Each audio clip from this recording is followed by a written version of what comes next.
सभी मित्रों को प्रणाम। हम विधिवत रूप से अब यह कार्यक्रम आरंभ करने जा रहे हैं। यह कार्यक्रम प्रवासी हिंदी साहित्य के संदर्भ में है कि आजकल अनेक विश्वविद्यालयों में प्रवासी हिंदी साहित्य पढ़ाया जाने लगा है, उसका महत्व बढ़ रहा है। लेकिन साथ साथ में जब हम आगे बढ़ रहे हैं तो साथ साथ कुछ विसंगतियां भी दिख रही हैं। यह लग रहा है कि प्रवास में, विदेश में लिखे जाने वाला हर साहित्य प्रवासी है, और उसके साथ साथ बहुत सी ऐसी चीजें सामने आ रही हैं जो कि मुझे लगता है कि बच्चों को पढ़ाए जाने लायक वह साहित्य नहीं है।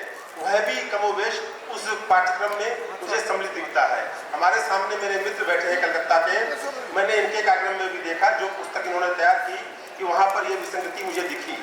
तो मुझे यह मेरी और एक जिसको कहते हैं कि मेरा भाव जगा कि मैं बच्चों को, प्रवासियों पे जो शोध कर रहे हैं, जो बच्चे प्रवासी पाठ्यक्रम पढ़ रहे हैं, या जो पाठक प्रवासी आज की नई पीढ़ी जो समझती है कि बस यही पाठ्यक्रम जो विदेशी लोग लिख दे रहे हैं यही प्रवासी हिंदी साहित्य है, ऐसी तमाम विसंगतियां हैं जो प्रवासी और भ्रम है जो प्रवासी हिंदी साहित्य को कहीं न कहीं पे चोट करते हैं।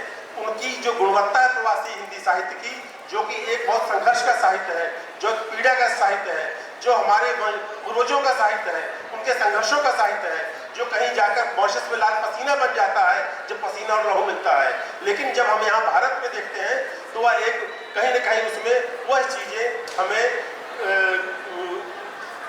मतलब हमारे उसको कमजोर करती हैं, हमारे भाव को प्रवासी हिंदी साहित्य के प्रति हमारी धारणा को खंडित करती हैं। तो ऐसे में आज की यह चर्चा जो है बहुत महत्वपूर्ण हो जाती है, और इसमें हमारे बीच में जो लोग हैं, आज में जो वक्ता लोग हैं, वह भी वो लोग हैं जो सारे लोग जो इस विषय से जुड़े हुए हैं, जिनकी पुस्तकें हैं, जिन्होंने विदेशों में प्रवासियों के बीच में जीवन जिया है, जो भारत में आकर भी प्रवासियों के बीच में कार्य कर रहे हैं, जिन लोगों ने अपने जीवन में अपने पूरे अपनी एक लंबी आयु का एक हिस्सा प्रवासियों के मध्य में दिया है, वह लोग आज हमारे मध्य में है, हमारे वक्ता के रूप में है। और मैं विशेषज्ञ, मैं उनको शीघ्र मंच पर बुलाता हूं ताकि हम अपने कार्यक्रम को विधिवत रूप से आरंभ कर सकें।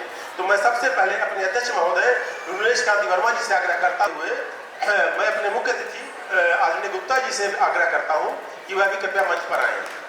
हमारे बीच में सत्यकेतु जी हैं जो आज का बीच वक्तव्य देंगे, मैं उनसे भी आग्रह करता हूं कृपया मंच पर आए। हमारे मध्य में हमारे मित्र और व्यंग्य यात्रा के संपादक और जो कि ट्रिनिडाड में रहते हुए जिन्होंने अपने आप एक बहुत बड़ा लंबा अनुभव लिया है ट्रिनिडाड में, उनसे भी मैं आग्रह करता हूँ कृपया मंच पर आए। हमारे मध्य में राकेश दुबे जी हैं जो लंदन में भी हिंदी अधिकारी रहे और राष्ट्रपति जी के OSD रहे, उसके बाद आज भी राजभाषा विभाग में है, मैं उनसे भी आग्रह करता हूँ कि मंच पर आए। तो मित्रों, इस हमारे कुछ अतिथि मुझे लग रहा है कहीं रास्ते में अटके हुए हैं या मेला घूमने लगे हैं, क्योंकि मुझे सूचना आ गई कि अंदर तो आ चुके हैं लेकिन यहाँ तक नहीं पहुँचे हैं, क्योंकि समय सीमित है। इसलिए मैं उनका इंतजार न करते हुए मुझे लगता है कि मैं कार्यक्रम को आरंभ करता हूँ, और मैं इनके अपने अतिथियों का मैं स्वागत करता हूँ। मित्रों, क्योंकि समय के अभाव के कारण हमने सम्मान भी जो है अधिसूचित रूप से जल्दी किया, क्योंकि हमें अतिथियों के 1 घंटे में कार्यक्रम को समेटना भी है। तो मैं अधिक कोई भी भूमिका न बांधते हुए मैं बीच वक्तव्य के लिए बीच में परिचय दूंगा। दीप्ति जी हैं और हमारे अध्यक्ष महोदय की बेटी भी सिंगापुर में इतना प्रवासियों को वो भी काम करती हैं, बेगम नाम भूल गया, सुनंदा जी, हाँ सुनंदा जी।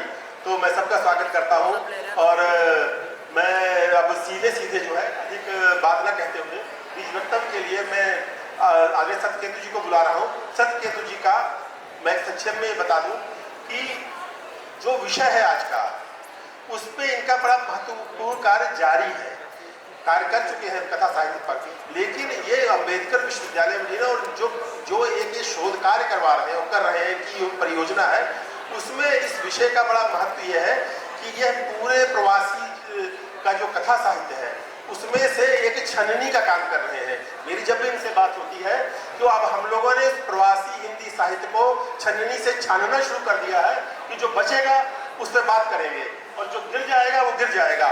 हमने कूड़ा नहीं बटोरना है कि हम पूरे, इसलिए मैं बहुत सख्त शब्दों का प्रयोग करता हूं कि मुझे लगता है कि प्रवासी साहित्य को अब छननी से छानने का समय आ गया है।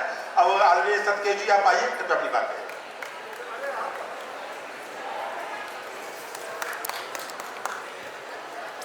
प्रिय राकेश जी,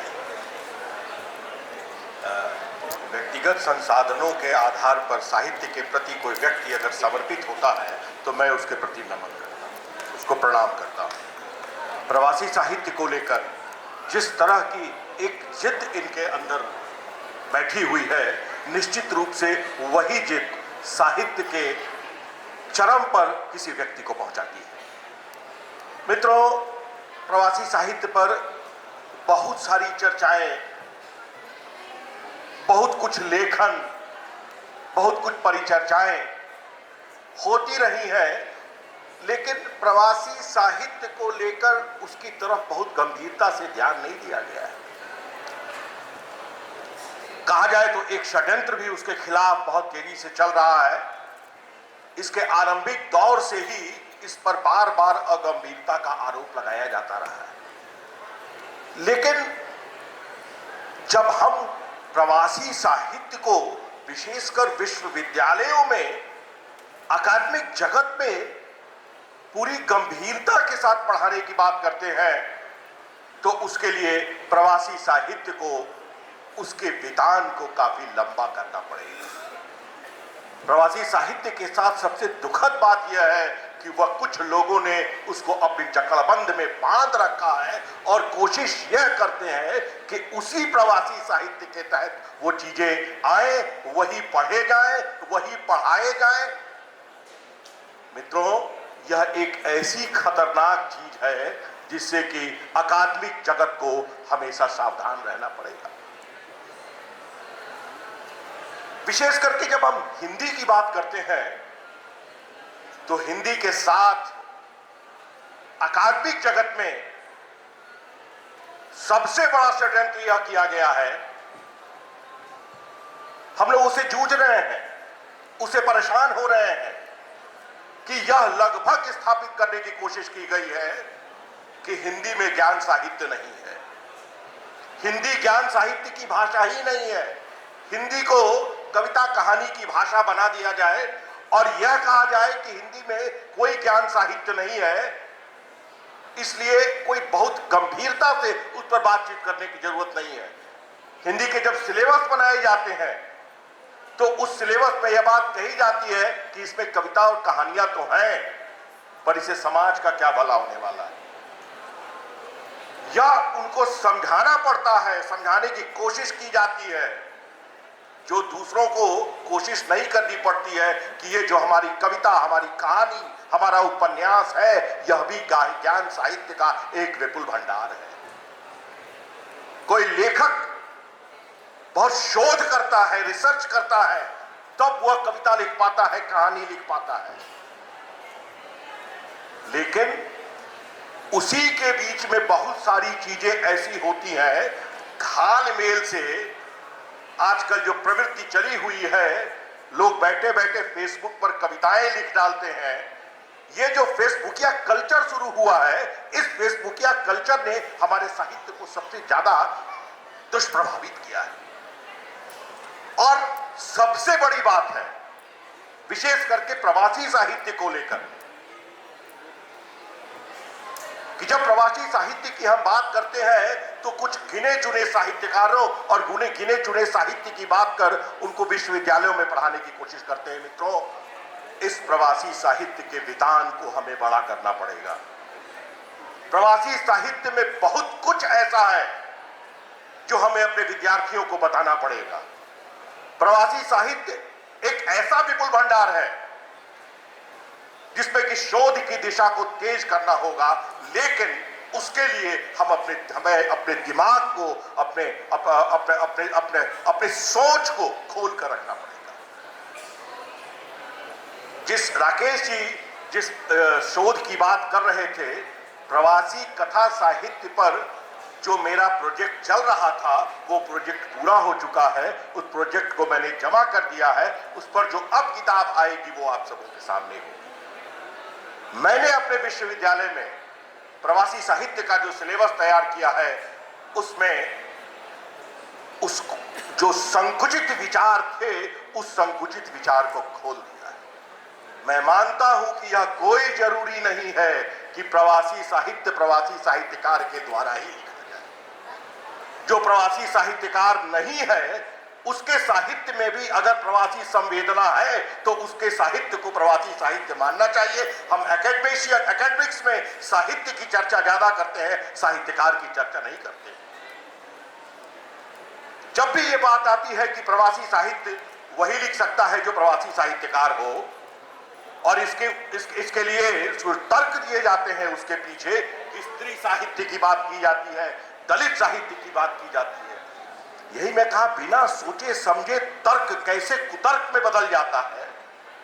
जब दलित साहित्य की बात होती है तो बात ठीक है कि वही व्यक्ति अच्छा दलित साहित्य लिख सकता है जो दलित साहित्यकार हो, लेकिन दलित साहित्यकार होने का मतलब है कि दलित में वो पैदा हुआ। प्रवासी साहित्य में कोई व्यक्ति पैदा नहीं हो सकता है। अगर कोई व्यक्ति किसी भी देश में जाकर पैदा होता है तो वो उस देश का साहित्यकार हो जाता है, वो प्रवासी साहित्यकार नहीं होता है। लेकिन अगर उसके साहित्य में अपना एक एक देश भारत है, भारत की संवेदना है, भारत की संस्कृति है, भारत के सरोकार है और हिंदी में लिख रहा है, तो निश्चित से हिंदी का प्रवासी साहित्य है। और इसीलिए मैंने इस प्रवासी साहित्य के विधान को बड़ा किया है। जब भी साहित्य के इतिहास लेखन की बात होती है तो साहित्य के इतिहास लेखन में एकेडमिक्स वर्ल्ड में इसलिए होती है कि साहित्य को कालखंडों में बांटकर पढ़ना पड़ता है।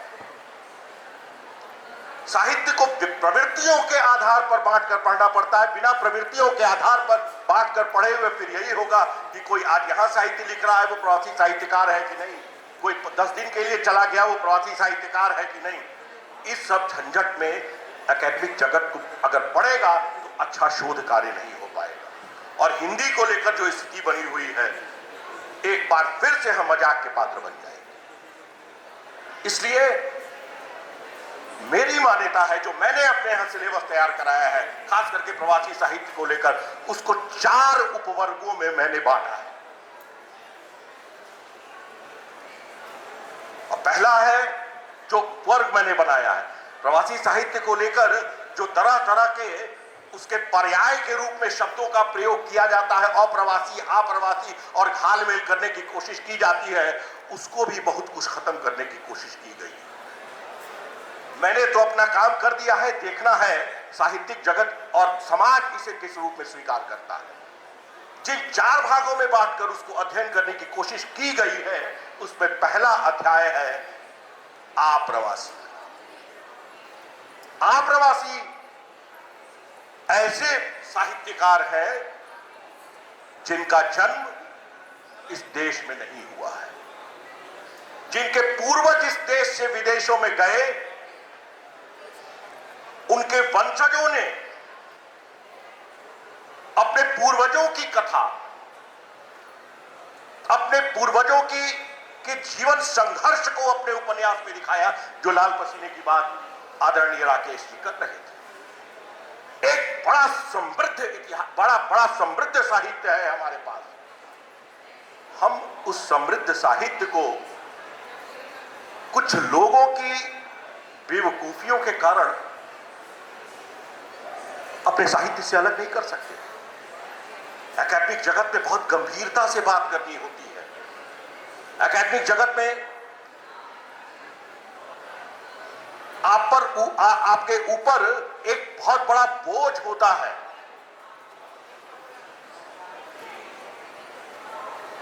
उसी गंभीरता के तहत अध्ययन करने की कोशिश की जाती है। एक ऐसा साहित्य, अभिमन्यु अनंत का साहित्य या रामदेव धुरंधर का साहित्य, ऐसे तमाम लोगों ने जो साहित्य लिखे हैं उनको हमने अप्रवासी के अंतर्गत रखा है। दूसरे खंड में, दूसरे खाने में पूर्ण प्रवासी की बात की गई है। यानी ऐसे लोग जो यहां से गए और विदेशों में जाकर वहां बस गए, उनका जन्म नहीं हुआ है। कोई भी व्यक्ति विदेश में जाता है और उसके बेटे का जन्म अगर हुआ है वहां, तो वो प्रवासी नहीं होगा, वो उस देश का वासी होगा। लेकिन उसके पिता चूंकि यहां से गए हुए हैं, वो प्रवासी होंगे। अगर वो साहित्य लिख रहे हैं, साहित्य की रचना कर रहे हैं, तो प्रवासी है और पूर्ण प्रवासी के अंतर्गत उनके साहित्य को रखा जाना चाहिए। एक एक बड़ा विपुल साहित्य है, खास करके 1990 के दशक के बाद जो लोग गए यहाँ से, उन लोग और वहां जाकर सिटीजनशिप भी लिया, वहां बस गए, उन लोगों ने अपनी वेदना को, अपनी संवेदना को, वहां की संस्कृति को, वहां की संस्कृति के साथ साथ एक संस्कार को जो लेकर गए थे, उस संस्कृतियों में जो टकराहट होती है, उससे जो वैमनस्य उत्पन्न होता है, जो एक प्रकार की विकृति उत्पन्न होती है साहित्य में, समाज में, उसको हमारे सामने लाने की कोशिश की गई है। विदेश में हर चीज अच्छी ही है, यह कोई जरूरी नहीं है। बहुत सी विकृतियां हैं, उन विकृतियों को साहित्य के माध्यम से दिखाने की कोशिश की गई है, उसका एक अपना महत्व है। ऐसे साहित्य को पूर्ण प्रवासी साहित्य के अंतर्गत रखा गया है। तीसरे खंड में ऐसा व्यक्ति है जिसको हमने अल्प प्रवासी कहा है, यानी ऐसा व्यक्ति जो कुछ दिनों के लिए जाता है, विदेश में जाता है, वहां रहता है, वहां के जीवन को का अनुभव करता है। बार बार मैं जब बात कर रहा हूं तो साहित्य में जो साहित्यकार का विजन होता है, जो अनुभूति की संवेदना होती है, वो अनुभूति की संवेदना सबसे महत्वपूर्ण होती है। और अपनी अनुभूति की संवेदना के आधार पर, फर्स्ट हैंड इंफॉर्मेशन के आधार पर, अपने रिसर्च के आधार पर जब चीजों को लिखता है, फिर कुछ दिनों के बाद भारत अपने देश वतन वापस लौट जाता है। एक ऐसा साहित्य भी है। बहुत गंभीर उपन्यास इसको लेकर लिखे गए हैं ऐसे लोगों के द्वारा। अब प्रभा खेतान का उपन्यास आओ पेपे घर चले, प्रभा खेतान तो प्रवासी नहीं है, या निर्मल वर्मा के उपन्यास, यहां तक कि नासिरा शर्मा के उपन्यास, ईरान की पृष्ठभूमि को लेकर जो लिखा गया उपन्यास है, ये सारी चीजें प्रवासी साहित्य के अंतर्गत ही आती है। प्रवासी साहित्य के मूल में, संवेदना में विदेश होता है, और साहित्य में जहां भी विदेश है वो प्रवासी साहित्य के अंतर्गत आना चाहिए। तभी हम प्रवासी साहित्य पर विस्तार से विचार कर सकते हैं। एक अंतिम जो खंड मैंने किया है वो अप्रवासी का है, यानी ऐसे लोग जो प्रवासी नहीं हैं लेकिन उनकी रचनाओं में विदेश है, विदेश की संस्कृति है। इसमें तो कुछ ऐसे व्यक्ति भी आ जाएंगे जो कभी विदेश गए ही नहीं है, और एक सबसे बड़ा नाम है हिंदी कथा सम्राट प्रेमचंद का, जिसकी बार बार आदरणीय गोयनका जी भी चर्चा करते रहते हैं।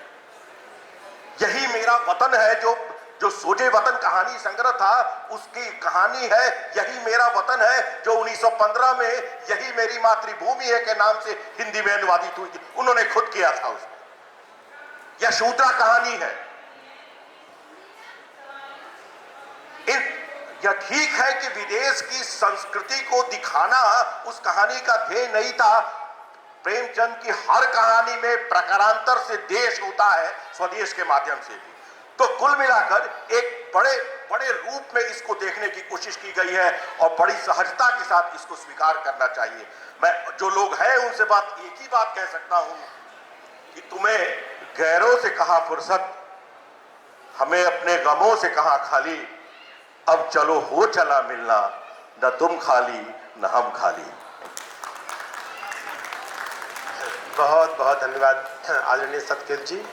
और हम जो है एक आपने सार्थक विमर्श दिया है, और मैं बहुत वर्षों से कह रहा हूँ कि रचनाकार प्रवासी है कि रचना प्रवासी है। मूल विमर्श ये है कि क्योंकि वर्तमान में हो क्या रहा है कि हमारे यहाँ पर जो व्यक्ति पासपोर्ट विदेश का प्राप्त कर लेता है, वो हमारी गुलाम मानसिकता के कारण, हमारे संस्कारों के कारण वो इतना पूजनीय हो जाता है कि उसकी सारी रचनाएं जो हैं हमारे विश्वविद्यालयों में और हमारे तमाम पाठकों में ऐसे पढ़ी जाती हैं कि वो भले वो रचना प्रवासी ना हो। अब चूंकि समय का दबाव है तो मैं आदरणीय राकेश दुबे जी को बुलाता हूँ। राकेश दुबे जी हमारे लंदन में भी अताशे रहे हैं, वर्तमान में राजभाषा विभाग में भारत में राष्ट्रपति जी के आप उनके ओएसडी रहे हैं, उनके सारे हिंदी का कार्य आप देखते रहे हैं, आपको इस क्षेत्र में लंबा अनुभव है। लेकिन जो इसके लिए मैंने इनको बुलाया है, इन पदों का नहीं बुलाया है, इनकी अभी एक बड़ी महत्वपूर्ण किताब आई है प्रवासी पर, जो कि इनका डॉक्टरेट का शोध कार्य है। वह भी पूरा ब्रिटेन में प्रवासी रचनाकारों को लेकर है। तो मैं आग्रह करता हूँ संक्षेप में राकेश दुबे जाएं और अपनी बात करें।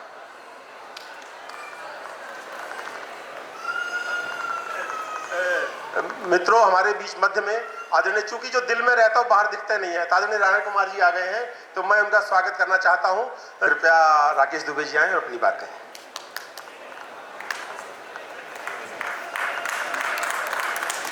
नमस्कार। मंच को प्रणाम करता हूं, क्योंकि जितने तरह के प्रवासी या ना प्रवासी सतुकेत जी ने बताए हैं, मंच पर सभी मौजूद हैं। इसमें पूर्ण प्रवासी भी हैं, अर्ध प्रवासी भी हैं, कम प्रवासी भी हैं, यात्रा किए गए लोग भी हैं, भाषा और संस्कृति के लिए काम करने वाले लोग भी हैं। और आप लोगों में प्रवासी हिंदी साहित्य के प्रति जो जिज्ञासा है, वो इनके अनुभवों से शांत जरूर होगी, ऐसा मेरा मानना है। मैं कुछ बातें तो जो राकेश पांडे जी की जो सोच है कि आखिर हम कैसे तय करेंगे कि अच्छा साहित्य कौन सा है और ऐसा कौन सा साहित्य है जो जिसे बहुत गंभीरता से नहीं लेना चाहिए, तो कभी न कभी किसी न किसी स्तर पर हम लोगों को इसके बारे में सोचना होगा। और वो सोच जहाँ से शुरू होती है, वहीं से इस तरह के कार्यक्रमों की रूपरेखा बनती है। सत्यकेत जी ने बताया कि उन्होंने विश्वविद्यालय में किस तरह से गंभीर शोध कार्य संपूर्ण किया है। मुझे लगता है कि ऐसे और भी उपक्रम सामने आएंगे, लेकिन अभी प्रवासी साहित्य बहुत प्रारंभिक अवस्था में है, या उसके साथ हमारा परिचय बहुत प्रारंभिक है। अनेक प्रकार के जिस तरह से विमर्श उठते हैं, ऐसे प्रवासी हिंदी साहित्य के बारे में चर्चा भी पिछले 10 वर्ष में ज़्यादा हुई। मुझे याद है कि जब से खास तौर से इंटरनेट का ज़माना आया, तो भारत में हिंदी में शोध करने वाले विद्यार्थियों के लिए प्रवासी हिंदी साहित्य एक बहुत राहत भरी खबर लेकर आया है। इंटरनेट ने घर बैठे उनको सामग्री उपलब्ध करा दी है, लेकिन इसमें उन लोगों के साथ अन्याय हुआ है जिनकी रचनाएं इंटरनेट पर नहीं है, या जिनके बारे में चर्चा नहीं है, या जो स्वयं उपस्थित नहीं है आज। वो या तो अपने काम में व्यस्त हैं, अपने अपने देश में रचनाओं में व्यस्त हैं, या परिवार में व्यस्त हैं, या जो इंटरनेट सावी नहीं है, उनके बारे में चर्चा बिल्कुल नहीं हो रही। अपने पड़ोस में एक देश है बर्मा, म्यांमार कहते हैं। म्यांमार कभी अंग्रेजों के समय में हमारा ही एक हिस्सा था, लेकिन आज वो अलग देश है। अलग देश है तो वहाँ भी जो प्रवासी रहे हैं, जो रचनाकार रहे हैं, जिन्होंने हिंदी की सेवा की है, रचनाएं लिखी हैं, हिंदी को भाषा को पढ़ाने के प्रयास किए हैं, उनकी कोई चर्चा भारत में नहीं है। और उनमें ऐसे लोग हैं जिन्होंने अपना पूरा जीवन भारतीय संस्कृति और हिंदी के लिए लगाया। और एक नाम तो ऐसा जो हिंदुस्तान में रहे, यहीं पर उनकी मृत्यु हुई, चंद्र प्रकाश प्रभाकर जी। उनका बर्मी नाम था मोती री। विपुल साहित्य की रचना की उन्होंने बर्मी भाषा में और हिंदी में भी। अनेक प्रसिद्ध रचनाओं के अनुवाद किए जो प्रकाशित हुए। उनका एक अपना प्रकाशन था, इरावदी प्रकाशन। वो इसी दिल्ली में रहते थे, एक स्कूल है विकासपुरी में, उन्होंने जिसकी स्थापना की। मुझे लगता है कि प्रवासी हिंदी साहित्य पर काम करने वाला कोई गंभीर अध्यक्ष कभी उनके घर भी जाएगा और ये देखेगा कि उन्होंने हिंदी के लिए क्या किया। वो यहाँ आकाशवाणी में बर्मी जो सेक्शन है उसके हेड भी रहे। अब जिसकी चर्चा राकेश जी ने की कि मैं ब्रिटेन में रहा हूं और वहां के जो प्रवासी रचनाकारों को कुछ समझने का, देखने का मौका मिला। हम लोग ज्यादातर आज भारत में ब्रिटेन के उन रचनाकारों से परिचित हैं, उनके नाम सुनते हैं जो भारतवर्ष लगातार आते रहते हैं या जो उपलब्ध हैं,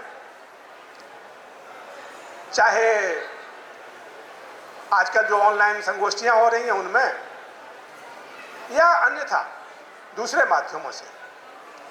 तो आपने उषा राजेश सक्सेना जी का, तेजेंद्र शर्मा जी का, दिव्या माथुर जी का, पद्मेश गुप्त जी का, इन सब लोगों का नाम सुना होगा।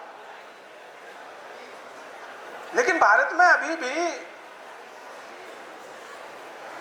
धनीराम प्रेम के बारे में, विद्यासागर आनंद के बारे में, प्रतिभा डावर के बारे में, विजया मायर के बारे में, और जिनके नाम मैंने लिए हैं, इनका रचना संसार जिनके नाम मैंने पहले लिए उनसे ज्यादा है, छोटा नहीं है।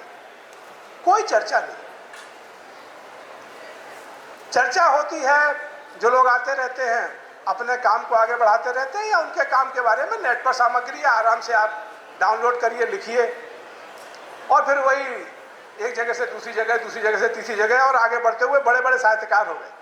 मैं ये नहीं कहता कि ये लोग बड़े साहित्यकार नहीं हैं, लेकिन और भी लोग हैं और वो लोग हैं जिन्होंने बड़ी विपरीत परिस्थिति में काम किया। जब टाइप कराने के लिए आदमी नहीं मिलता था, इन लोगों ने हाथ से लिख करके लाते थे। कभी 2, 4, 5 वर्ष में उनकी सामग्री भारत में आकर के टाइप होती थी और फिर उनकी रचनाएं छपती थी। कई बार सामग्री खो जाती थी, उनके अपने संकट रहे, उनके बारे में कोई चर्चा नहीं। तो अच्छा किया सत्यकृत जी ने जो इस तरह का एक उपक्रम चलाया। अब सवाल है कि रचना प्रवासी है या रचनाकार प्रवासी है। तो रचना तो प्रवासी हो नहीं सकती, क्योंकि रचना तो जहां की है वहां है। जो लोग उसको ले रहे हैं वो उसका उपयोग कर रहे हैं। अब रचनाकार जो है वो कई तरह के प्रवासी होते हैं। उनकी दृष्टि जो होती है, कैसा कैसा साहित्य लिखा जाता है, उस दृष्टि को लेकर के, उसका मैं एक आपको छोटा सा उदाहरण बताता हूँ। हाँ, मैं बस 2-3 मिनट में अपनी बात पूरी करता हूँ, मुझे मालूम है बहुत वक्ता है। वास्को डी गामा जब भारत आया तो उसके साथ उसका जो डायरी लेखक था वो भी आता। पुर्तगीज में डायरी को रोजनामचा कहते हैं, हम लोग भी रोजनामचा जानते हैं क्या होता है। तो रोजनामचा लिखा जाता था। तो उसकी एक दिन की डायरी में, रोजनामचे में, उसके जो डायरीकार था उसने लिखा कि साहब हमें तो पता ही नहीं था कि क्रिश्चियनिटी जो है वो हिंदुस्तान में पहले से है और यहाँ लोग मदर मेरी की पूजा करते हैं। तो कालीकट में जहाँ वो उतरा वहाँ उनको जो है वो देवी के विष्णु मंदिर मिले। उन्होंने कहा बस अंतर इतना है, डायरी में लिखा है, रोजनामचे में लिखा हुआ, अंतर इतना है कि ये सब क्रिश्चियन है, मदर मेरी की पूजा करते हैं। अंतर इतना है कि इनकी जो मदर मेरी है वो काली है, हमारे यहाँ सफेद होती है। ये जो अल्पकालिक प्रवासी हैं वो बाहर के बारे में बहुत तरह की, एक मैं नाम नहीं लूंगा लेकिन एक बड़े रचनाकार हैं, उन्होंने एक बड़े, उनसे भी बड़े रचनाकार के बारे में टिप्पणी की उनकी एक कहानी पर, कि उनकी कहानी में लिखा गया कि साहब जब लोग मर जाते हैं तो मातम पुरसी के लिए जो लोग आते हैं उनको वहाँ जुआ खेलने की सुविधा दी जाती है, ताकि वो जो रात को लाश रखी रहती है, शरीर रखा रहता है, उसकी देखभाल कर सकें। ऐसा कुछ है नहीं, वो एक प्रसंग है, कहानी का एक हिस्सा है, बात को कहने का ढंग है कि अब लोग मातम पुरसी के लिए आते हैं, उनका समय कैसे कटे। लेकिन ये कोई प्रथा नहीं है। लेकिन किस तरह से कहा जाए, कैसे कहा जाए, तो हमें ये देखना होगा पाठक होने के नाते कि प्रवासी जो रचनाएं, जिनको हम प्रवासी रचनाएं के रूप में पढ़ रहे हैं, उनमें प्रवासी तत्व कितना है। क्या वो उस देश के बारे में कुछ बताती है, या हमारी जो भारतीय दृष्टि है उसकी तुलना में उस देश में क्या हो रहा है, संस्कृति कैसी है, खान पान कैसा है, वेशभूषा कैसी है, आचार विचार क्या है, इसके बारे में कुछ बताती है। अगर वो वहाँ के बारे में बताती है या हमारी दृष्टि से वहाँ की तुलना करती है तो वो रचना प्रवासी है, अन्यथा वो एक यायावर की डायरी आप कह सकते हैं। बस उसको उसी रूप में लेना चाहिए। बहुत बहुत धन्यवाद। नमस्कार।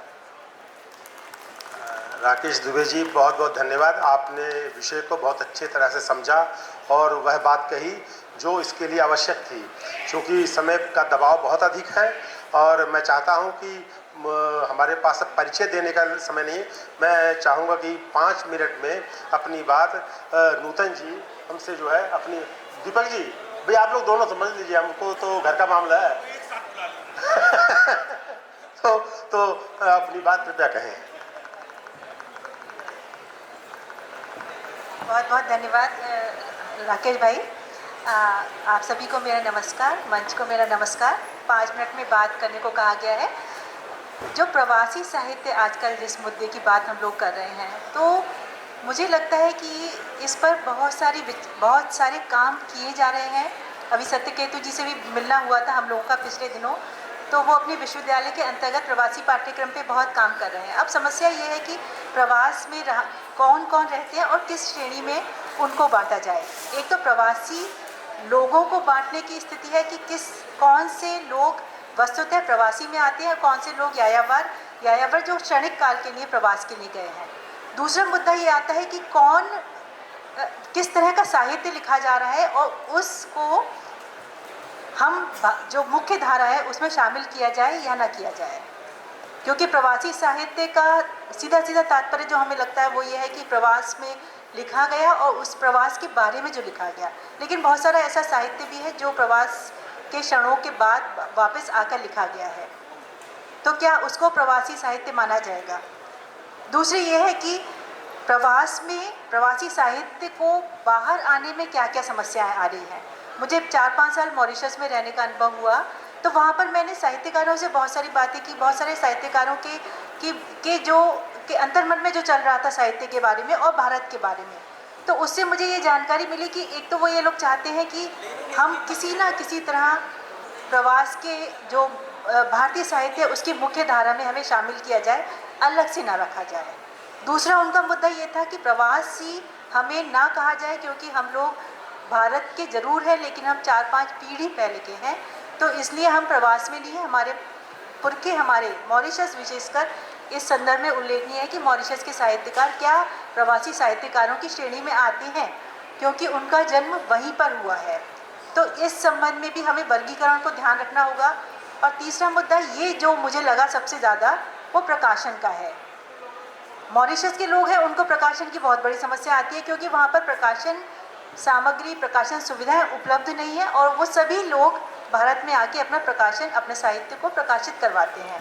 आज तो थोड़ा सा सिनेरियो कुछ चेंज हो गया है, क्योंकि आजकल ऑनलाइन सब चीज़ें उपलब्ध हैं, लेकिन जो पुराने लोग हैं वो लिखित सामग्री में अपने साहित्य को देखना चाहते हैं। उस संदर्भ में हमारा कर्तव्य जो भारतीयों का, क्योंकि कई बार ऐसे मुद्दे उठे हैं कि बताया गया है कि प्रकाशकों द्वारा प्रकाशन में समस्याएं खड़ी की गई, उनके साथ धोखाधड़ी हुई। तो इन मुद्दों को क्योंकि बहुत संवेदनशील मुद्दे हैं, जो भारत से बाहर लिख रहे हैं, भारत के बारे में लिख रहे हैं, भारत के लोगों से जुड़ाव है, वो केवल इसीलिए लिख रहे हैं क्योंकि उनका लिखने का उद्देश्य भी यही है कि भारत तक हमारी बात पहुँचे। तो प्रकाशन जो है हमारा, उसको भी इस दृष्टि से सोचना चाहिए वो कि किसी ना किसी तरह से उनको एक्स्ट्रा बेनिफिट देकर, एक्स्ट्रा उनको प्रिविलेज देकर उनके साहित्य को छपवाया जाए और उसका पूरे भारत में वितरण करवाया जाए, ताकि वो अधिकाधिक लोगों तक पहुंच चुके। इसके लिए विश्वविद्यालय आजकल काम कर ही रहे हैं। विश्वविद्यालय में प्रवासी साहित्य चल रहा है, प्रवासी पाठ्यक्रम चलाया जा रहा है, और सबसे बड़ी बात ये कि प्रवासियों की एक विशिष्ट श्रेणी बनाई गई है, उनके लिए सम्मान अलग से रखे गए हैं, उनके लिए सेमिनार अलग से आयोजित की जाती है। तो ये मुद्दा, जो प्रवासियों को एक विशिष्टता प्रदान की जा रही है, वो उनके वो वस्तुतः उसको डिज़र्व करते हैं, और यदि इस तरह का माहौल उनके लिए बना रहेगा तो उनके लेखन में और भी अधिक ऊंचाइयां आएंगी, और इसी से हमारा साहित्य, जो हमारा भारतीय साहित्य जो वैश्विक परिदृश्य है, उसका और भी समृद्ध होगा, और उसके पश्चात ही वो जो हमारा हिंदी साहित्य की मुख्य धारा में शामिल करेगा। क्योंकि स्तरीयता की बात अक्सर की जाती है कि क्या प्रवासी साहित्य स्तरीय है जो भारतीय साहित्य लिखा जा रहा है उसकी तुलना में, लेकिन ज़रूरी नहीं है कि पूरा साहित्य, लेकिन हाँ बहुत मात्रा में उसको स्तरीय कहा जा सकता है। और जो हमारे विश्वविद्यालय हैं, जो हमारे प्रवासी साहित्य के विशेषज्ञ हैं, उनको इस संबंध में विश्लेषण करने की और उस पर चिंतन करने की आवश्यकता है। और मुझे लगता है कि जब हम सब मिलकर इस मुद्दे पर चर्चा करेंगे, गहन विमर्श करेंगे, तो सारी समस्याएं अपने आप से सुलझ जाएंगी, और प्रवासी साहित्य के माध्यम से हम अपने भारतीय साहित्य को और समृद्ध कर सकेंगे। बहुत बहुत धन्यवाद। नूतन जी बहुत बहुत धन्यवाद। एक बात आप कहते कहते कुछ कह गई, सम्मानों की बात की थी, लेकिन मूल बात यही है कि कहीं वो आज विदेशों में जो है इतने लोग उत्साहित हो चुके हैं प्रवासी लेखक बनने के लिए, और वहाँ की योजनाओं के राकेश दुबे जी तो कुछ योजनाएं लंदन में शुरू करवा कर भी आए थे, तो क्या वो जब शुरू की थी योजना और जो आज, तो क्या उन रचनाकारों की गुणवत्ता में, उनकी लेखनी की गुणवत्ता में क्या वो समानता है? उन देशों में धीरे धीरे लेखक खत्म हो गए हैं, लेकिन परंपरा है सम्मान देने की, तो इसलिए ढूंढ लिया जाता है, चलो इस साल के सम्मान इसको दे दीजिए। कड़वी बात यह है, तो रचना जो है ये देखना होगा, आंकना होगा। अच्छा, समय के दबाव में मैं बीच में कलकत्ता से पधारे हुए जितेंद्र नित्यांशु जी सदीनामा निकालते हैं, इन्होंने एक प्रवासी विशेषांक निकाला अपनी पत्रिका का, तो आप जो है यहाँ पर विमोचन करना चाहते हैं, तो मैं आमंत्रित करता हूँ कि अपनी पत्रिका का आप आएँ और हमारे अतिथियों से विमोचन करें।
अब मैं अपने भाई दीपक पांडे जी को मैं बुलाऊंगा।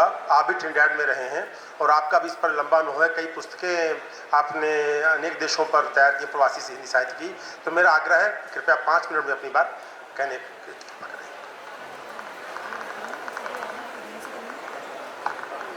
धन्यवाद राकेश जी। सम्मानित मंच को नमन करता हूं, और इस सभागार में उपस्थित या मेरी आवाज़ सुन रहे आप सभी का अभिनंदन। प्रवासी संसार से मेरा परिचय 2001 या 2 के करीब होता है, और राकेश जी जो प्रवासी संसार के लिए कार्य कर रहे हैं, यह एक महत्वपूर्ण कड़ी के रूप में सामने आता है। और मैं आपके साथ कुछ अपने जो अनुभव हैं उन्हें साझा करना चाहूँगा कि जब 1994 की बात थी और मुझे केंद्रीय हिंदी संस्थान में प्रयोजन मूलक हिंदी पाठ्यक्रम के पुनश्चर्या पाठ्यक्रम में शामिल होने का मौका मिला था, और वहाँ पर मैंने देखा कि बहुत सारे बच्चे ऐसे हैं जो विदेश से हैं और हिंदी सीख रहे हैं। और उस दौरान ही, चूँकि मैं बहुत ही एक छोटे से शहर से हूँ, जबलपुर से, तब तक मैं प्रवासी साहित्य से परिचित नहीं था, लेकिन जब मैं आगरा पहुंचा और आगरा में मैंने देखा कि जहां विद्यार्थी विभिन्न देशों से आकर हिंदी सीख रहे हैं, तो निश्चित तौर पर भारत से बाहर हिंदी में लेखन भी हो रहा होगा। और उसी कड़ी में जब मैंने अपना अध्ययन आगे बढ़ाया तो मैंने पाया कि विश्व के अनेक देश हिंदी साहित्य सृजन से समृद्ध हैं, जिनमें मॉरिशस भी है। और मैंने अपने फिर शोध का कार्य अभिमन्यु अनंत के साहित्य को चुना और उस अध्ययन काल के दौरान मैंने ये पाया कि वैश्विक स्तर पर हिंदी लेखन सभी विधाओं में हो रहा है। अगर हम मॉरिशस की बात करें तो मॉरिशस में भी साहित्य की सभी विधाएं समृद्ध हैं। अगर हम जैसी चर्चा की जा रही थी ब्रिटेन या अमेरिका या कनाडा, इन सभी देशों में अगर हम देखें तो हिंदी में लेखन की एक समृद्ध परंपरा है।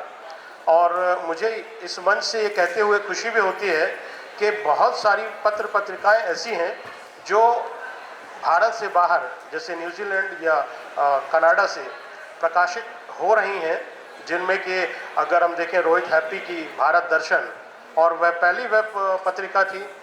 दूसरा अगर हम देखें कि सुमन घई जी जो कनाडा से पत्रिका निकाल रहे हैं, या स्नेह ठाकुर जी जो कनाडा से वसुधा पत्रिका निकाल रही हैं। और अगर आप साहित्य कुंज पत्रिका देखते हैं, वेब पत्रिका, तो आप पाएंगे कि वैश्विक स्तर पर जो हिंदी लिखा जा रहा है वहाँ पर विधावार उनका विश्लेषण है और वहाँ पर विभिन्न देशों की रचनाएं वहाँ पर आपको मिल जाती हैं। एक बहुत अच्छा अवसर मुझे मिला जब आदरणीय प्रोफेसर सत्यकेतु जी ने एक मुद्दा उठाया है कि वे प्रवासी साहित्य का इतिहास, और उस संदर्भ में भी यह एक विश्वविद्यालय का बहुत बड़ा कदम है कि वैश्विक स्तर के हिंदी साहित्य को वे संकलित कर एक मंच पर एक जगह पर उपलब्ध कराना चाहते हैं। जैसे बात हो रही थी कि हम कुछ ही साहित्य विश्व के कुछ ही साहित्यकारों से परिचित हैं, तो यह निश्चित है कि वास्तव में जो उपलब्ध है उसी के बारे में हम जान पाते हैं।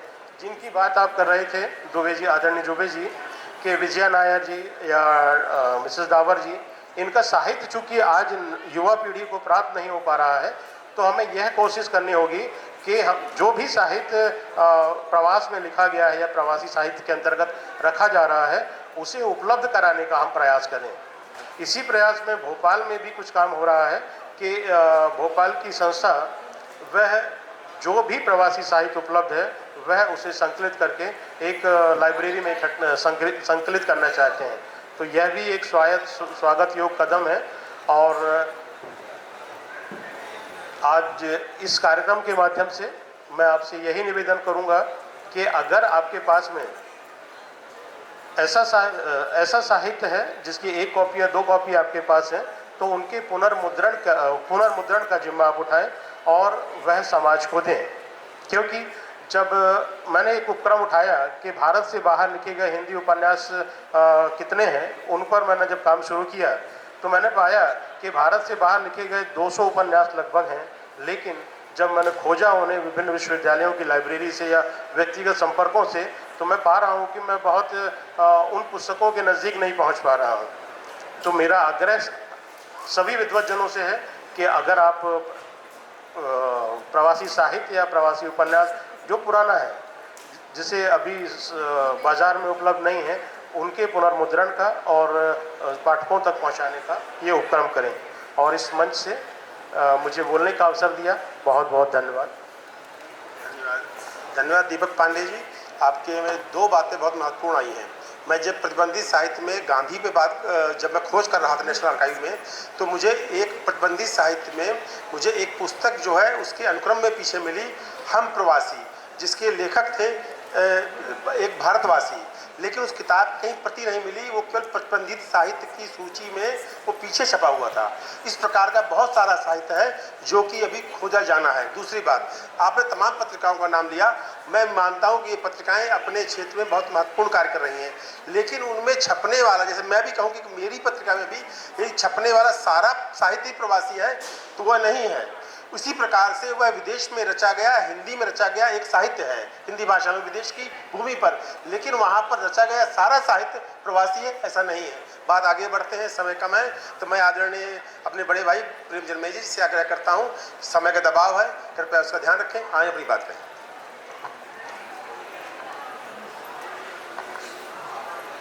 धन्यवाद राकेश जी।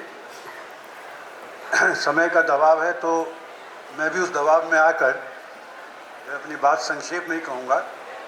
मंच पर विराजे आदरणीय वीरेंद्र गुप्ता जी, विमलेश कांति जी, भाई नारायण जी, नारायण कुमार जी, दीपक नूतन और राकेश दुबे और सत्यकेतु जी और भाई राकेश पांडे, जिनको आ बैल मुझे मार वाली जो है, जो लगातार लगे रहते हैं प्रवासी साहित्य के ऊपर जब भी बात करते हैं तो ये लगातार जो है ऐसे मुद्दे उठाते हैं कि जिस पर ये भी पिटे और दूसरे भी पिटें। तो अभी मैं इनसे कह रहा था सत्यकेतु भाई से कि भैया अभी लठमार होली होने वाली है, आपने जो यहाँ कहा है तो बहुत सारे आपके पीछे लठमार होली खेलने वाले हैं जो जिस सवाल उठाए, और निश्चित रूप से ये सवाल अब उठाए जाने चाहिए। एक समय था कि जब प्रवासी साहित्य बचपन उसका चल रहा था, हम उसको कह रहे थे तुम आगे बढ़ो, पर जब वो चलने लग गया है तो अब हमें देखना होगा कि कैसा चल रहा है। ये सवाल करना हमारे लिए बहुत ज़रूरी है। पहले था कि ठीक है आप आए हैं, आप बहुत सारे विकट परिस्थितियों में काम कर रहे हैं, पर आप अब जो है लिखते लिखते समृद्ध हो गए। तो ये सवाल निश्चित रूप से और बहुत महत्वपूर्ण सवाल उठ रहे हैं जिसमें ये कहा जा रहा है कि प्रवासी साहित्य, क्योंकि मैं इसलिए भी महत्वपूर्ण मानता हूँ, राकेश ने आरंभ में ही कहा ये सिर्फ हिंदी साहित्य पर बातचीत नहीं है, ये बातचीत इन दिनों पाठ्यक्रमों में लगने वाले हिंदी साहित्य पर भी बात है जो प्रवासी के नाम से पढ़ाया जा रहा है और जिसके बारे में सत्यकेतु जी ने कहा यहाँ आकर। और मेरा भी मानना ये है कि प्रवासी द्वारा लिखा गया साहित्य या प्रवासी मन से लिखा गया साहित्य, दोनों में बहुत अंतर है, दोनों जो है भिन्न है। और दूसरा, जब आप ये करते हैं प्रवासी साहित्य को लेकर लगते हैं, कैसे उसको विभाजन में बांटते हैं, क्या ये लगभग उसी तरह का विभाजन है जैसे आपको मालूम है पहले चलता था युद्ध की कहानियाँ, ग्रामीण जीवन की कहानियाँ, नारी मन की कहानियाँ, तो ये अलग अलग तरह के विभाजन थे। तो क्या मैं प्रवासी साहित्य को उसी तरह का विभाजन दूँ? क्योंकि इसके साथ हम उनको भी जोड़ रहे हैं जो प्रवास में रह के लिख रहे हैं, तो ये थोड़ा अलग तरह से रह जाता है, क्योंकि इसको लिखने का एक विशिष्ट वर्ग है हमारे सामने और हम ये मानते हैं कि वही विशिष्ट वर्ग लिख रहा है जो सबसे बड़ी गलती है। अभी बहुत सारे उदाहरण प्रेमचंद के और ये सारे दिए गए। सत्यकेतु ने भी अभी सवाल उठाया इस बात से कि क्या प्रवासी साहित्य केवल प्रवासी साहित्यकार ही लिख सकते हैं। मैं भी उनकी तरह से सहमत नहीं हूँ। और उन्होंने कुछ अभी दुबे भाई ने चीज़ उठाई कि कैसे लंदन में बहुत सारे लोग हैं। मैं इनसे कह रहा था जिन लोगों के नाम लिए हैं इस समय, जिन लोगों के आप नाम ले रहे थे कि ये लेख लिख रहे हैं, वो भी उनको नहीं जानते। दूसरी बात यह है कि जो अभी प्रवासी साहित्य की बात हो रही थी और सत्यकेतु ने उठाया सवाल, मैं भी वही उठा रहा हूँ। विमलेश कांति जी, अब आप देखिए प्रवासी साहित्य में कहीं भी, दो मैं उदाहरण दे रहा हूँ, बहुत बेहतरीन उदाहरण है और ऐसे लोगों के जो बहुत बड़े रचनाकार हैं पर प्रवासी साहित्यकार नहीं हैं। और मुझे नहीं लगता किसी प्रवासी साहित्यकार ने, आलोचक ने उनको पढ़ा होगा इस तरह से। नरेंद्र कोहली का सागर मंथन पढ़िए, सूर्यबाला का कौन देश को वासी डायरी ये पढ़िए, दोनों पढ़िए तो आपको पता लगेगा कौन देश के वासी में वेणु जो है उसमें वो वहाँ जाता है अमेरिका में, वहाँ रहकर वहीं का नागरिक हो जाता है, उसका बेटा जो है वो भारत आता है, वो एक अध्ययन अलग तरह का है। ऐसे सागर मंथन में नरेंद्र कोहली ने वहाँ रह रहे हिंदू, वहाँ की संस्कृति, वहाँ की अमेरिकन संस्कृति, उसका तुलनात्मक एक अध्ययन किया है और कई जगह प्रखर प्रहार किए हैं किस तरह से हम लोग हिंदू होने के वहाँ नाटक रचते हैं पर मन से हिंदू नहीं होते हैं दिखावे के लिए। हम इन चीज़ों को क्यों नहीं पढ़ते? हम इस साहित्य को आप कभी नाम ही नहीं लेंगे कि भाई, और मैं तो सिर्फ एक उदाहरण दे रहा हूँ किस तरह का साहित्य जो है वो लिखा जा रहा है। दूसरा, संक्षेप में ही बात कहूँगा मैं यहाँ पर, मेरे पास भी जैसे दीपक के पास अनुभव है, ट्रिनिडाड का थोड़ा अनुभव है। मेरा एक और मानना भी है कि जब हम प्रवासियों की बात करते हैं वो वहाँ कर रहे हैं तो मुझे लगता है ये सब अपना अपना अपना व्यक्तिगत जी रहे हैं, वहाँ के लिए कोई काम नहीं कर रहा है। अगर आप माने कि एक माहौल पैदा करने के लिए लंदन में, अमेरिका में काम हो रहा है, बहुत कम हो रहा है। वहाँ पर अपने लिए, अपने प्रमोशन के लिए सेल्फ प्रमोशन ज़्यादा चल रहा है। और यही कारण है मुझे लगता है कि वहाँ पर ना तो पाठक वर्ग वहाँ तैयार हो रहा है, वो पाठक वर्ग हिंदुस्तान का है, ना वहाँ पे नई पीढ़ी तैयार हो रही है, वही लोग हैं जिनको हम गिनते हैं। और ये इस कारण से जो है मुझे लगता है कि ये दो सीमाएं कि जो हमारे सामने आती हैं, और इसीलिए मुझे लगता है कि जब हम रामदेव धुरंधर का बात करते हैं, मैंने उनका पढ़ा है, दीपक ने तो बहुत काम किया है। अब आप बताइए कि उनकी मॉरिशस में कितनी किताबें बिकती हैं, भारत में कितनी नहीं हैं। और इसलिए जो है प्रवासी जितने भी मेरे मित्र हैं वो लोग अक्सर जैसे राकेश से भिड़ते रहते हैं, मुझसे भी भिड़ते रहते हैं, तो इसमें मुझे लगता है कि एक उदाहरण देना चाहूँगा कि किस तरह की दृष्टि से हम देखते हैं, क्योंकि जब प्रवासी आ जाते हैं हम जानते हैं कि सभी जानते हैं कि किस तरह से हम आरती लेकर उनके पीछे पड़ जाते हैं कि चाहे ये हो सकता हमारी तरफ एक दृष्टि डाले और अगली फ्लाइट से लंदन चला जाओ या अमेरिका चला जाओ, एक और किस तरह से प्रकाशक उनको गोद में रखते हैं। मैं एक उदाहरण देता हूँ, मैं इनका उदाहरण नहीं दे रहा, नहीं तो सब मुझे मारेंगे। मेरे पत्नी के मवेरे भाई हैं, 1 वर्ष पहले उनको लगा कि ये भारत देश जो है अचानक बहुत गंदा हो गया है, जबकि उनकी पत्नी जो है वो यूएस एम्बेसी में काम करती थी, वो खुद टाइम्स ऑफ इंडिया के बहुत अच्छे पत्रकार। तो उन्होंने कहा बच्चों को अच्छी शिक्षा देने के लिए हमें अमेरिका में जाना चाहिए। चले गए और वहाँ पर आके थोड़ा सेट भी हो गए, तो भी करना था। फिर उनका फ़ोन आया एक दिन, अभी पीछे, उसने कहा you know uncle you will be surprise to know that मेरे बेटे ने पोएम लिखना शुरू कर दिया है, यहाँ से शुरू कर रहा है। मैं सरप्राइज नहीं हुआ, क्योंकि मुझे मालूम है कि विदेश की भूमि जो है बहुत उपजाऊ है, वो इस तरह के काम करवा लेती है। तो वहाँ जाके अनेक लोगों की अनेक प्रकार की कॉन्स्टिपेशंस भी दूर होती हैं वहाँ जब जाते हैं। तो मैंने कहा ठीक है, बड़ा अच्छा है, छपवा लो उसको वहाँ पे। कहता अंकल यहाँ पे जो है ना छपवाना बड़ा टफ है, इतनी आसानी से छापते नहीं हैं।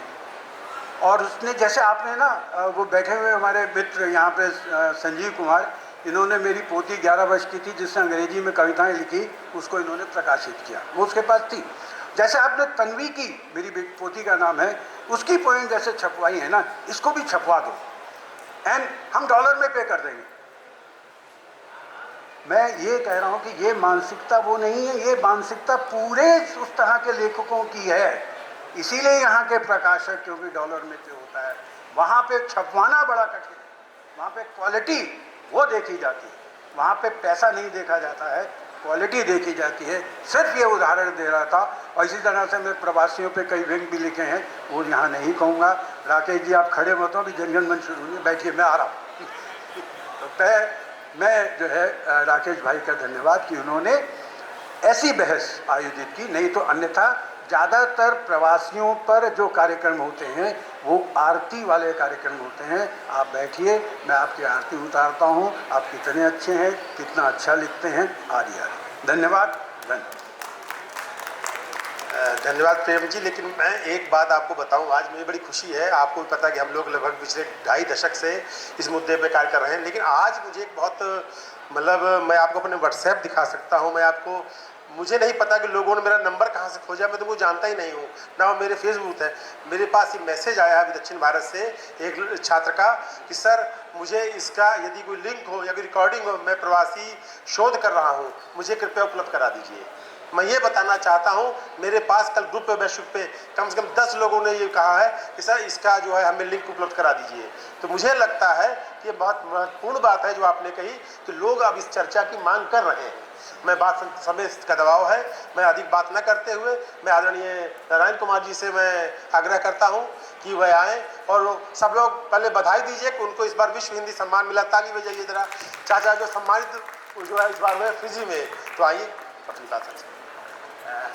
अध्यक्ष महोदय, एम्बेसडर गुप्ता और सभी मित्रों, अभी सभी डॉक्टरों के बीच में एक कंपाउंडर के रूप में मैं खड़ा हो गया हूँ। और प्रवासी साहित्य कितना प्रवासी,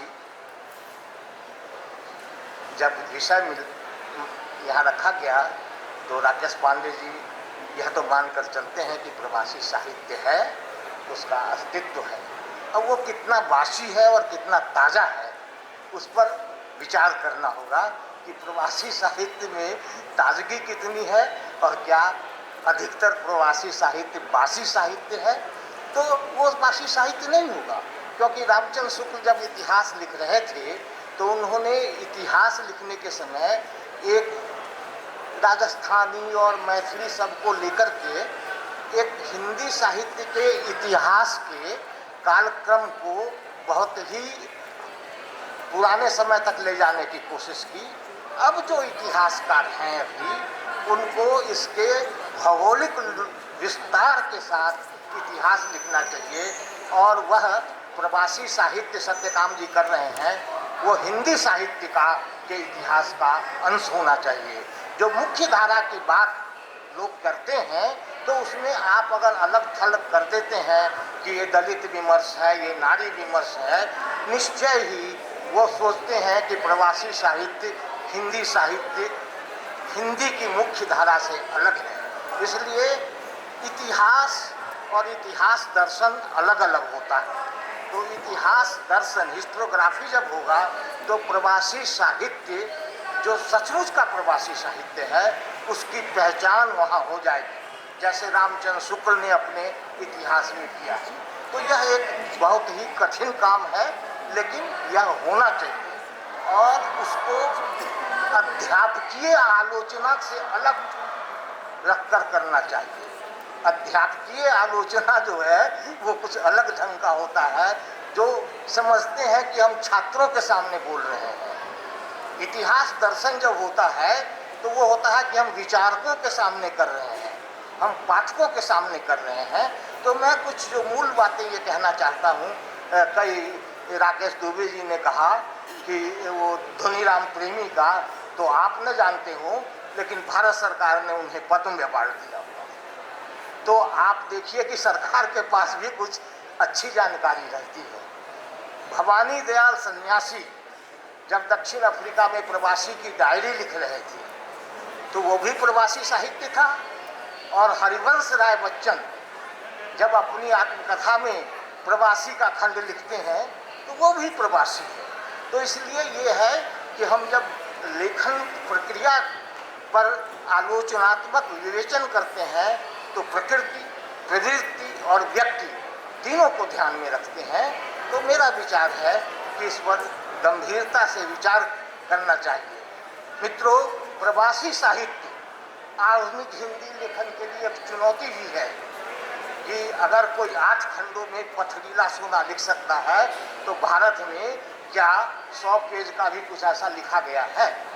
अगर कोई डोका पुराण 1100 पृष्ठों का लिख सकता है, कोई फिजी माँ वहाँ की भाषा में लिख सकता है, तो क्या भारत में पिछले 5-10 वर्षों में इस तरह के साहित्य का सृजन हुआ है जिसको हम प्रवासी साहित्य से श्रेष्ठ कह सकें। तो इसलिए जैसा कि सब साहित्य होता है, तुलसीदास थे तो अकेले नहीं लिख रहे थे, उस समय में भी बहुत लोग लिख रहे थे, लेकिन तुलसीदास एक चुने गए। तो ये समय और पाठकों का जो विवेचना होती है उससे प्रवासी साहित्य निकलेगा और वो सही प्रवासी साहित्य निकलेगा। धन्यवाद। बहुत बहुत धन्यवाद आदरणीय चाचा जी। ये जो एक बड़ी महत्वपूर्ण बात बहस आप जो मुद्दा उठाया कि फिजी माँ जिन लोगों ने देखा है या जिन लोगों ने आदरणीय धुरंधर जी का पथरीला सोना देखा है, मुझे नहीं लगता है कि किसी ने भारत में वर्तमान में इतने बड़े ग्रंथ 1026 पृष्ठ का है, वो इतने बड़ा ग्रंथ कोई भारत में रचा गया हो, या 9 खंडों में, शायद 9 खंडों, कितने खंडों में, 6 खंडों में, 9 खंडों में, 7 खंडों में धुरंधर जी का पथरीला सोना लिखा गया हो। तो ये सब जो विदेशों के बाहर लिखा जा रहा है प्रवासी हिंदी साहित्य, इसको रेखांकित होना चाहिए। क्योंकि समय के दबाव और मैं ज़्यादा आगे बात न कहते हुए, मैं अब जिन्होंने अपना पूरा जीवन तमाम प्रवासी देशों में इस पर आज भी वो कार्य कर रहे हैं, राजनयिक हैं, अध्यक्ष हैं राष्ट्रीय इसके हमारे RSP के अंतर्राष्ट्रीय परिषद के, और इस विषय पर इन प्रवासियों के बीच में उनके जीवन को बहुत अच्छे से जाना है, देखा है। और सबसे बड़ी बात, उनको यहाँ राजनीतिक तो कोई भी हो सकता है, हम किसी को बुलाते हैं, लेकिन जिन्होंने हिंदी के प्रति जिनका प्रेम है, जब जोहान्सबर्ग का विश्व हिंदी सम्मेलन हो रहा था, आप वहाँ पर राजदूत थे, तो उनकी जो व्यवस्था थी, जो उनका हिंदी प्रेम था, वो हमने तब से लेकर आज तक अपनी आंखों से देखा है, महसूस किया है। सर आप आइए, कृपया अपनी बात। धन्यवाद राकेश जी, मंच पे उपस्थित हमारे सब मित्रगण और महानुभाव। सबसे पहले तो आपने मुझे इस गोष्ठी में बुलाया, मैं साहित्यकार नहीं हूँ तो भी बुलाया, तो इसके लिए बहुत आभार। थोड़ी बात एक दूसरी बात कहना चाहता हूँ। शायद जो आपका यहाँ पे एक प्रेमिस है, जो आपका जिस बात को कह रहे हैं, मैं उस बात से पूरी तरह से सहमत नहीं हूँ, क्योंकि मैं समझता हूँ कि क्या साहित्य है। साहित्य हमारा एक क्रिएटिव एक्सप्रेशन है और हम हर भाषाओं में करते हैं, तो जिस भाषा में करते हैं वो उस भाषा का साहित्य हो जाता है। ये कोई देश का साहित्य नहीं है, जो हिंदी में लिखता है वो हिंदी का साहित्य है। और प्रवासी साहित्य, हमें सबसे पहले तो ये मानना पड़ेगा कि जब हम विभाजन करना शुरू करते हैं, तो पहली बात तो किसी भी तरीक़े का विभाजन करें, इससे समस्याएं पैदा होती हैं। तो विभाजनों की बजाय हमको समन्वय करना चाहिए, सब लोगों को जोड़ना चाहिए। जैसे मैं विमलेश कांति जी को बता रहा था कि हस्बैंड वाइफ में सबसे अच्छा चलने का एक तरीका क्या होता है कि हम ये समझें कि एक दूसरे की बात को काटेंगे नहीं, हम एक दूसरे की बात में जोड़ सकते हैं। तो इस तरह से जिस छलनी का जिक्र हो रहा था, बहुत इंटरेस्टिंग डिस्कशन हुआ, तो उस छलनी में कुछ विषय विशेष को निकाल दिया जाए क्या? मैं इससे सहमत नहीं हूँ, क्योंकि साहित्य को जो क्रिएटिव एक्सप्रेशन है वो किसी भी चीज़ में हो सकता है। वो ये कहना कि इस तरीके का एक्सप्रेशन साहित्य होगा, इस तरीके का एक्सप्रेशन जो है वो प्रवासी साहित्य होगा और उस तरीके का नहीं होगा, क्योंकि हमारी एक धारणाएं हैं। जो अंग्रेज़ी साहित्य, जो अंग्रेज़ी में लिखते हैं इंडिया में, या तो फिक्शन लिखते हैं, और जो फिक्शन नहीं लिखते हैं वो जो विदेशों में बैठे हुए हैं, जो हमारे अंग्रेज़ी के साहित्यकार हैं या अंग्रेज़ी में लिखने वालों का इवैल्यूएशन करते हैं, तो वो किस तरह के लेखकों को पसंद करते हैं? जो अरुंधति रॉय टाइप के हैं, कि जो इंडिया की गलतियां निकालें, इंडिया की विकृतियों को पे ध्यान आकर्षित करें। तो एक ये बहुत ही ये अपभ्रंश हो गया ना, क्योंकि इंडिया में बैठ के आदमी और भी चीज़ों पे कमेंट कर सकता है। कोई ज़रूरी तो नहीं कि इंडियन सोसाइटी पे ही जो है वो अंग्रेज़ी में लिख रहा है, क्योंकि उसको अंग्रेज़ी में लिखना जो है वो ज़्यादा सरल लगता है, और अपने मातृभाषा में नहीं लिख रहा है, कोई बात नहीं, अंग्रेज़ी में लिख रहा है। तो हम ये सोचना है कि इस तरह से लिखना ये सही है, उस तरह से लिखना सही नहीं है। जैसे बताया गया कि प्रवासियों में बहुत पीड़ा है, प्रवासियों में बहुत स्ट्रगल हुई है, हम सब जानते हैं कि किस स्थिति से वो अब कौन सी स्थिति में पहुंच गए। उन्होंने बहुत इम्प्रूवमेंट किया, अपना ट्रांसफॉर्मेशन किया है सोशो इकोनॉमिक, लेकिन ज़रूरी तो नहीं कि उनकी सब रचनाओं में वो पीड़ा ही हो। क्यों? वो कुछ और बात भी कर सकता है, कुछ दूसरी अच्छी बातें भी कर सकता है। तो मेरा ख्याल है ये अपनी एक्सपेक्टेशन कि इस तरह का साहित्य लिखेंगे, अगर पीड़ाओं को जागृत करेंगे तो अच्छा साहित्य है। एक छलनी ज़रूर होनी चाहिए, क्योंकि मुझे तो ये भी नहीं मालूम कि साहित्य है क्या,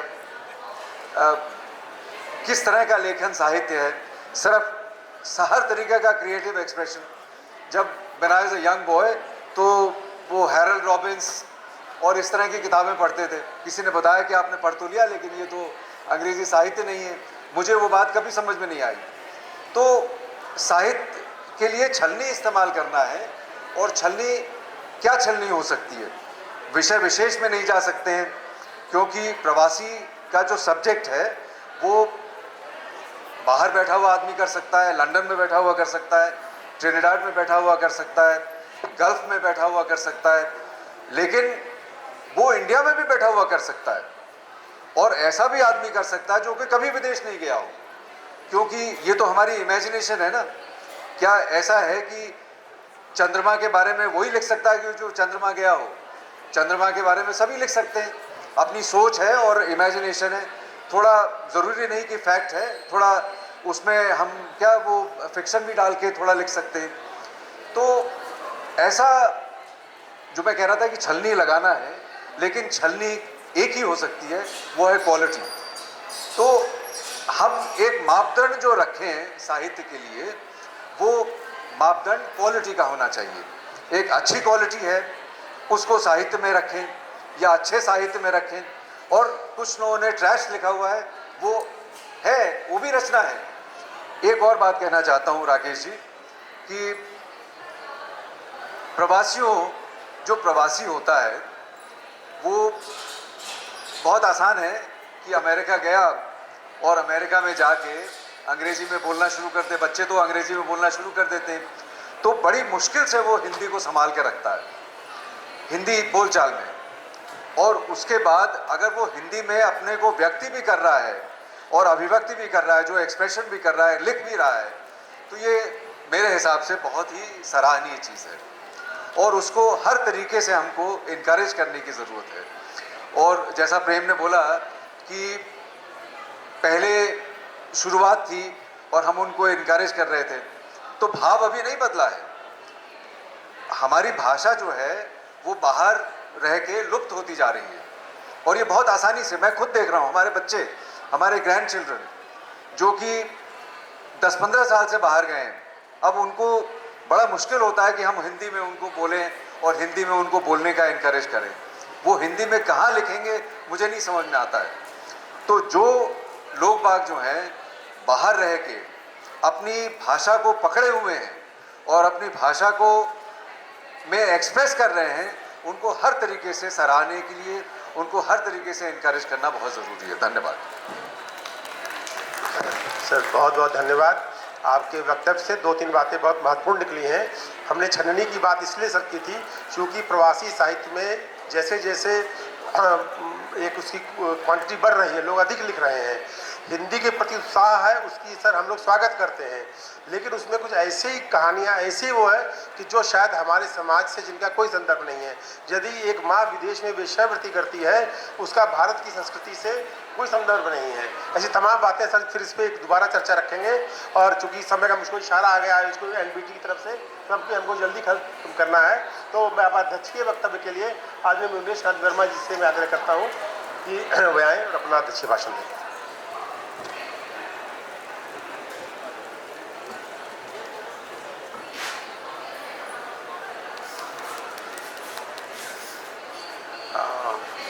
आदरणीय प्रतिष्ठित मंच राकेश पांडे जी, मैं सबको धन्यवाद देता हूं कि आपने इस गोष्ठी में आने का मुझे निमंत्रण दिया और अध्यक्षता का भार भी मुझे दिया। मित्रों, जो विषय राकेश जी ने उठाया है वो बहुत महत्वपूर्ण इसलिए है कि आज प्रवासी साहित्य के मूल्यांकन की बात हो रही है, और एक ऐसा खटाटो हमारे सामने है कि उसमें तय करना मुश्किल है कि क्या प्रवासी है, क्या प्रवासी नहीं है। मुझे लगभग 12-15 वर्ष पहले की एक गोष्ठी का स्मरण होता है। साहित्य अकेडमी ने इसकी शुरुआत की, उसमें कमलेश्वर जी थे, और बहुत से लोग बाहर से आए थे। पहली गोष्ठी बड़ी महत्वपूर्ण थी। उस सत्र का संचालन का दायित्व मुझे दे दिया गया क्योंकि वो खतरनाक। संयोग से साहित्य अकेडमी के अध्यक्ष गोपीचंद नारंग भी वहाँ थे। वो मेरे कोलीग थे यूनिवर्सिटी में, जब वो आए तो थोड़ा मेरा मनोबल बढ़ा कि कुछ होगा तो ये निपटेंगे। मन से एक प्रवासी साहित्यकार ने कहा कि विमलेश जी, आप मुझे दिल्ली विश्वविद्यालय में क्यों नहीं पढ़ाते? इतना मैंने लिखा। मैं कुछ कहूँ उससे पहले गोपीचंद नारंग जी खड़े हो गए। उन्होंने कहा आप इस लायक लिखे तो कि पढ़ाएगा। एक प्रसंग। दूसरा प्रसंग, राकेश जी ने आज की गोष्ठी का आयोजन किया और मेरे पास विभिन्न देशों से मैसेज आए। उसमें एक मैसेज था मॉरिशस का, और उन्होंने कहा कि विमलेश जी, आप वहाँ उस गोष्ठी में हैं, आप लोगों को बताइए कि प्रवासी होता क्या। मैंने कहा जहाँ इतने बड़े बड़े दिग्गज लोग बैठे हों, मेरी कौन सुनेगा। लेकिन क्योंकि मैं यूनिवर्सिटी का अध्यापक हूँ, जीवन में अध्यापन किया है, मेरे लिए ज़रूरी है कुछ बातें जो सही सही हैं वो आपको बता दूँ। अयोध्या प्रसाद सिंह उपाध्याय का एक ग्रंथ है प्रिय प्रवास। कृष्ण जो है ब्रज से चले गए वहाँ द्वारका, वो उनका प्रवास था। उसके ऊपर बड़ा अच्छा काव्य लिखा गया। गनीमत थी कृष्णकुल ने कोई साहित्य नहीं लिखा, नहीं तो झगड़ा हो जाता। इसी तरह प्रवास में लिखा गया साहित्य जो है, जिसको आज हमने बहुत महत्ता दे रखी है, वो इसलिए दे रखी है, जैसा विजेंद्र गुप्ता जी ने कहा, हम उनका प्रोत्साहन करना चाहते। इसका अर्थ ये नहीं कि वो बहुत उत्तम कोटि का। जैसा भी हो, जो चीज़ नई है साहित्य में उपज रही है, हम उसको प्रेम से हिंदी का विस्तार कहते हैं। विजेंद्र ने बहुत सही बात कही और बहुत सही मौके पर कही। तो ये हम कतई भूल जाए कि जो लिखा गया विदेश में है प्रवासी साहित्य बहुत उत्तम कोटि का। प्रवासी होने के नाम के कारण उनको पुरस्कार मिल जाता है। कोई उसमें उत्कृष्टता का प्रश्न ही नहीं उठता। बहुत से लेखक बन गए हैं, हजारों प्रवासी लेखक। मैं कई गोष्ठियों में देखता हूँ जो डिजिटल माध्यम से बहुत सुगम हो गई। ये एक बढ़ावा देने की उत्कृष्टता की कसौटी नहीं है। दूसरी बात मैं कहना चाहता हूँ, प्रवासी साहित्य में प्रवासी शब्द जो है वो एक पारिभाषिक शब्द है, वो चलता हुआ शब्द नहीं है, वो पारिभाषिक शब्द है। भारत से जो लोग विदेश गए वो दो कोटि के लोग गए। पहली कोटि के वो लोग गए जो स्वतंत्रता के पहले गए, 1839 में गए, 34 में गए। वो गए नहीं, वो ले जाए गए। दूसरे वो हैं जो स्वतंत्रता के बाद अपने विकास के लिए विदेश गए। उनको भारत से कोई लेना देना नहीं है। अपना विकास उनका महत्व, अपना पुरस्कार महत्वपूर्ण है, अपने साहित्य की प्रतिष्ठा महत्वपूर्ण है। साहित्य की न कोटि न उनका वो कोई है, लेकिन वो एक ऐसा ग्रुप बन गया जो बड़ा होता है, जो धनी होता है, सब उसके साथ लग जाता है। अमेरिका का जो साहित्य है, इंग्लैंड का जो साहित्य है, जर्मनी का जो साहित्य है, क्यों इसकी उतनी चर्चा है? हम उनसे कुछ चाहते हैं, हम देना नहीं चाहते, हम लेना चाहते हैं। जो असली साहित्य प्रवासी साहित्य है वो फिजी है, मॉरिशस है, सुरनाम है, ट्रिनिडाड है, गयाना, दक्षिण अफ्रीका, जिनको हमसे कुछ नहीं चाहिए। आप हमें माने या ना माने, हमें कुछ नहीं चाहिए।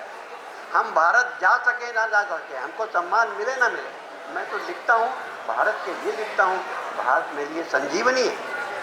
वो साहित्य जो है चलेगा वही, टिकेगा भी वही, महत्व भी उसी का। क्योंकि आज प्रवासी साहित्य जो है एक पारिभाषिक शब्द की कोटि में आ गया। समय बहुत कम है। राकेश जी मुझसे आकर के यहाँ कहें, उससे पहले मैं आप सब प्रतिष्ठित विद्वानों को, जो निश्चय रूप से इस दिशा में निरंतर काम कर रहे हैं, चाहे राकेश पांडे जी हो, चाहे नारायण कुमार जी हो, चाहे नूतन हो, और चाहे राकेश जी हो, चाहे दिलीप जी, लेकिन बात महत्वपूर्ण आज जो ये है कि विजेंद्र गुप्ता जी को आपने पकड़ रखा है, उनको बुलाया, जो उन्होंने किया दक्षिण अफ्रीका में, उससे दक्षिण अफ्रीका के साहित्य पे काम करने की लहर चल पड़ी। मुझे वहाँ के अनेक ऐसे लेखक मिले जिनको भारत में आज कोई भी नहीं जानता, लेकिन उनकी कृतियाँ बहुत महत्वपूर्ण हैं। और क्योंकि राकेश जी ने प्रतिबंधित साहित्य पर कार्य किया, वहाँ की ऐसी कृतियाँ भी हैं जो प्रतिबंधित हैं लेकिन अपने समय में बड़ी महत्वपूर्ण थी। मैं कोशिश कर रहा हूँ कि धीरे धीरे इस आयु में थोड़ा काम कर सकूँ। इन शब्दों के साथ मैं धन्यवाद देना चाहता हूँ, और जो पत्रिका आपने दी उसके जो संपादक महोदय हैं उनका मैं विशेष रूप से आभारी हूँ कि उन्होंने जो अंक निकाला वो बहुत अच्छा अंक निकाला। नए लेखक उसमें हैं और नए विषय की शुरुआत उन्होंने एक विशेषांक के रूप में की है।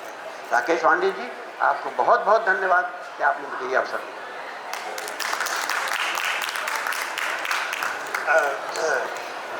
आदरणीय विमलेश कांति वर्मा जी को आपने सुना और आपने बहुत संक्षेप में जो बातें थीं, जो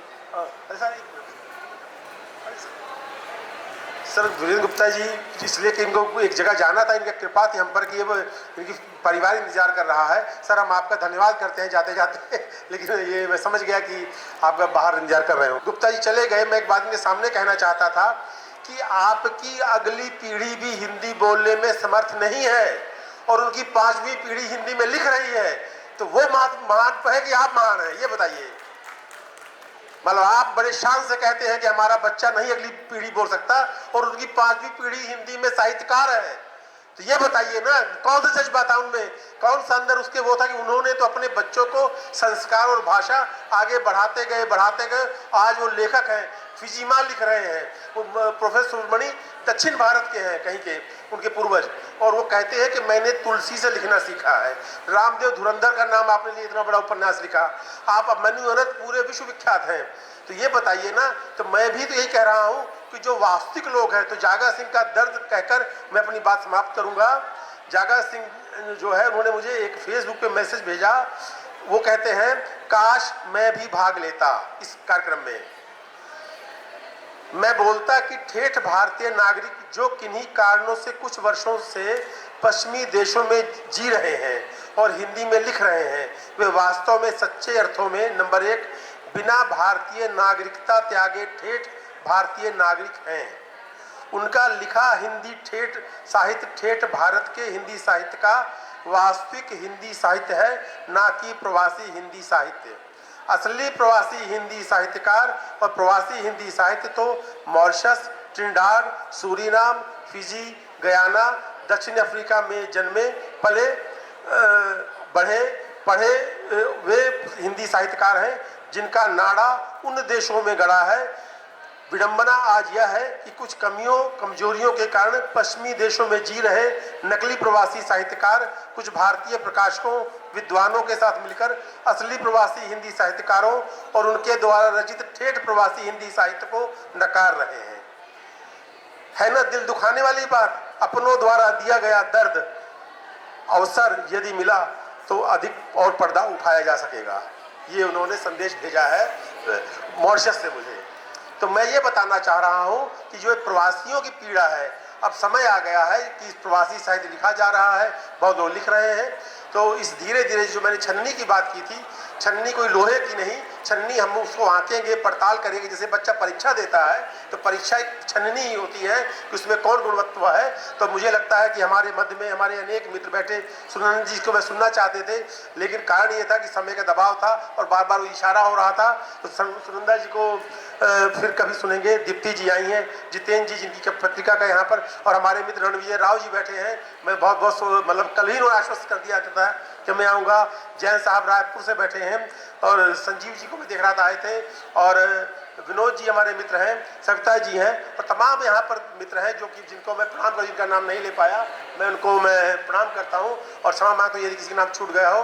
तो जो है अरे तो आप भी तो आप अभी तक जो है, तो भोपाल से भी हमारे मित्र ये साहित्य हाँ, तो अरे तो आप अभी तक तो ऐसे ऐसे हमारे मित्र बताइए मौन रूप से पीछे बैठे हैं भोपाल से आकर। मैं सबको प्रणाम करता हूँ, आप लोग पधारे, बहुत बहुत बहुत धन्यवाद। मैं सबको प्रणाम करता हूँ और आप सभी का मंच पर आदरणीय हमारे विमलेश कांति वर्मा जी, जिनके बिना अगर ये नहीं होते, देखिए ये भी प्रवासी हो गए काठमांडू के, जिनको इसलिए हम प्रवासी नहीं कह रहे हैं, लेकिन एक बात ही बता दूं, जिनकी मंच की शोभा प्रवासी कहने से बढ़ती है, अब वो विमलेश कांति जी को भारत का नहीं, वो काठमांडू को बताते हैं।